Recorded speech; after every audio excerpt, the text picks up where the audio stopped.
एक बार पुनः स्वागत है आप सभी दोस्तों का आपके अपने चैनल एट एग्जाम शिक्षा पर। दोस्तों, आज हम आपके सामने लेके उपस्थित हुए हैं आधुनिक भारत के इतिहास के महत्वपूर्ण प्रश्न, जो कि आने वाले सभी exam, video exam, UP police, UP PSCS, RO आदि सभी एग्जामों के लिए काफ़ी महत्वपूर्ण ये प्रश्न होंगे। तो दोस्तों, वीडियो को पूरा देखें और ऐसे ही वीडियो को देखने के लिए आप हमारे चैनल को सब्सक्राइब करें, एटी एग्जाम शिक्षा, और बेल आइकन को दबाएं। तो चलिए दोस्तों, देखते हैं आज का ये महत्वपूर्ण वीडियो। आज की वीडियो का पहला प्रश्न है, बीजापुर के शासक से गोवा छीनने वाला प्रथम यूरोपियन कौन था? ऑप्शन है Albuquerque, Vasco da Gama, Gemelli Careri, Francisco de Almeida. तो दोस्तों, इस प्रश्न का जो सही आंसर होगा वो होगा अल्बुकर्क। ऑप्शन है इस प्रश्न का सही आंसर होगा अल्बुकर्क। अल्बुकर्क ने 1510 में गोवा पर अधिकार किया और ये पुर्तगाली शक्ति का वास्तविक संस्थापक माना जाता है। अल्बुकर्क को पुर्तगाली शक्ति का वास्तविक संस्थापक माना जाता है। बात करें अन्य ऑप्शनों की, तो वास्को डी गामा, जो कि ये पहला पुर्तगाली था जिसने भारत के रास्ते की खोज की थी और ये 1498 में भारत पहुंचा था। बात करें अन्य ऑप्शनों की, तो फ्रांसिस्को डी अल्मीडा, इसे ब्लू वाटर पॉलिसी के लिए जाना जाता है। शांत जल नीति के लिए फ्रांसिस्को डी अल्मीडा को जाना जाता है।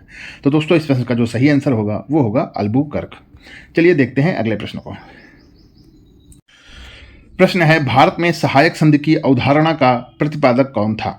Option A Albuquerque, option B General Bussy, option C Dupleix, option D Francisco de Almeida. तो दोस्तों, भारत में सहायक संधि की अवधारणा का प्रतिपादक जो माना जाता है वो था डुप्ले। ऑप्शन सी इस प्रश्न का सही आंसर होगा डुप्ले। और दोस्तों, एक अंग्रेज वायसराय था जो कि सहायक संधि उसने भी अपनाई थी, उसका नाम था लॉर्ड वेलेजली। लॉर्ड वेलेजली ने भी सहायक संधि की अवधारणा को अपनाया था। तो इस प्रश्न का जो सही आंसर होगा वो होगा ऑप्शन सी डुप्ले। चलिए देखते हैं अगले प्रश्न को। प्रश्न है, मध्यकाल में सर्वप्रथम भारत से व्यापार संबंध स्थापित करने वाले थे? Option A Dutch, option B अंग्रेज, ऑप्शन सी पुर्तगाली, ऑप्शन डी फ्रांसीसी। तो दोस्तों, मध्यकाल में सर्वप्रथम भारत से जिन्होंने व्यापार संबंध स्थापित किया था वे थे पुर्तगाली। ऑप्शन सी इस प्रश्न का सही आंसर होगा पुर्तगाली। और वास्को डी गामा, जो कि पहला पुर्तगाली था जिसने भारत के रास्ते की खोज की थी और ये 1498 में भारत पहुंचा था। तो चलिए दोस्तों, इस प्रश्न का जो सही आंसर होगा वो होगा ऑप्शन सी पुर्तगाली।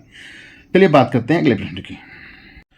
प्रश्न है, फ्रांसीसियों का प्रभुत्व भारत में किस युद्ध के पश्चात समाप्त हो गया था? Option A Srirangapatnam, option B Wandiwash, option C Plassey, option D Buxar. तो दोस्तों, फ्रांसीसियों का जो कि भारत में प्रभुत्व समाप्त हुआ था वो हुआ था वांडीवास युद्ध में। ऑप्शन बी इस प्रश्न का सही आंसर होगा वांडीवास। ये युद्ध 1760 में अंग्रेज और फ्रांसीसियों के बीच में हुआ था और ये पेरिस की संधि के पश्चात ये युद्ध समाप्त हुआ था। इस युद्ध के पश्चात पेरिस की संधि हुई थी। याद रखिएगा, ये सब महत्वपूर्ण बिंदु हैं जो कि परीक्षाओं में पूछे जाते हैं। तो पेरिस की संधि फ्रांसीसी और अंग्रेजों के बीच में 1760 में हुई थी। ये भी एक महत्वपूर्ण बिंदु है।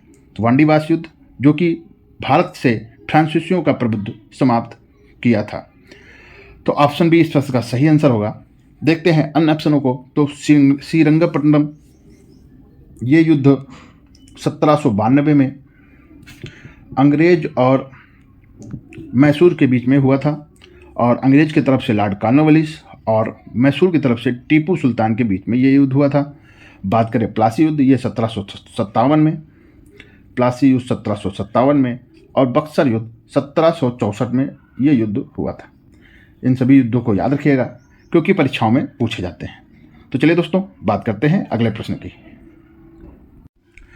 प्रश्न है, निम्न में से किसे स्वर्ग से उत्पन्न सेना नायक कहा गया? ऑप्शन ए अल्बुकर्क को, ऑप्शन बी लॉर्ड कॉर्नवालिस को, ऑप्शन सी डुप्ले को, ऑप्शन डी रॉबर्ट क्लाइव को। तो दोस्तों, स्वर्ग से उत्पन्न सेना नायक लॉर्ड कॉर्नवालिस को कहा गया। ऑप्शन बी इस प्रश्न का सही आंसर होगा लॉर्ड कॉर्नवालिस। चलिए देखते हैं अगले प्रश्न को। प्रश्न है, जाट जाति का अफलातून की उपमा किसे प्रदान किया गया था? Option A Raja Ram, option B Badan Singh, option C Chudamal, option D Randhir Singh को। तो दोस्तों, इस प्रश्न में थोड़ी त्रुटि है ऑप्शन में, क्योंकि जाट जाति का जो अफलातून जिसको उपमा दी गई थी वो था सूरजमल। सूरजमल को जाट जाति का अफलातून कहा गया। दोस्तों प्रश्न की त्रुटि के लिए माफी चाहते हैं। सूरजमल जो कि इस प्रश्न का सही आंसर होगा।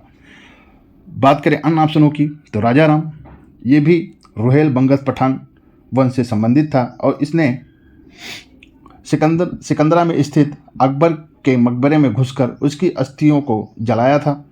बदन सिंह जो कि राजा जयसिंह के द्वारा इसे ब्रजराज की उपाधि प्रदान की गई थी। चूड़ामणि जो कि भरतपुर के जाट राज की नींव डाली थी। तो दोस्तों इस प्रश्न का जो सही आंसर होगा वो होगा सूरजमल।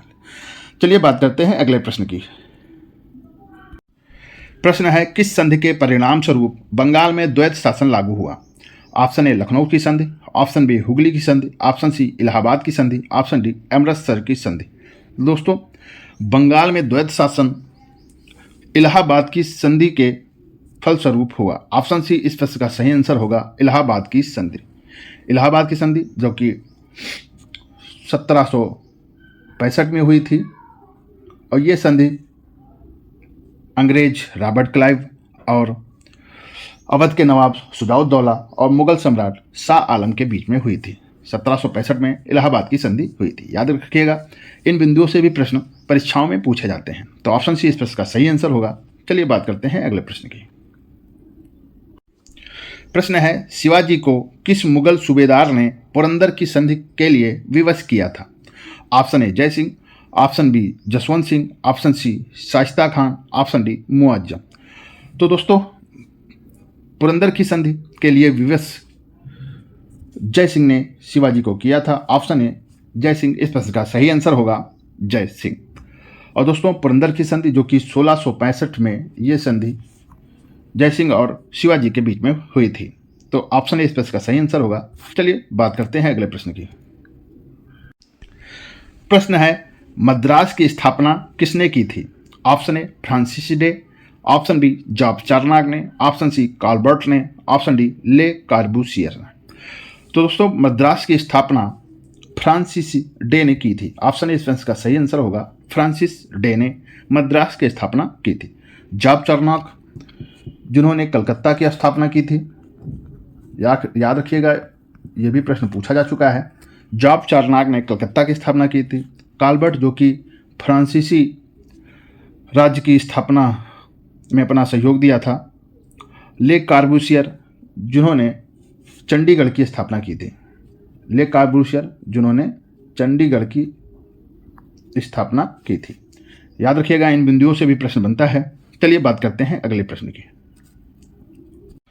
बात करेंगे आज के लास्ट प्रश्न की। प्रश्न है, किस पेशवा ने आत्महत्या कर ली थी? Option A Narayan Rao, option B Madhav Rao, option C Bajirao प्रथम, ऑप्शन डी माधव नारायण राव। तो दोस्तों इस प्रश्न का जो सही आंसर होगा वो होगा ऑप्शन डी माधव नारायण राव। माधव नारायण राव एक ऐसा पेशवा था जिसने आत्महत्या कर ली थी। तो दोस्तों यहीं पे हमारी वीडियो समाप्त होती है। अगर वीडियो आपको पसंद आती है तो वीडियो को लाइक करें, चैनल को सब्सक्राइब करें।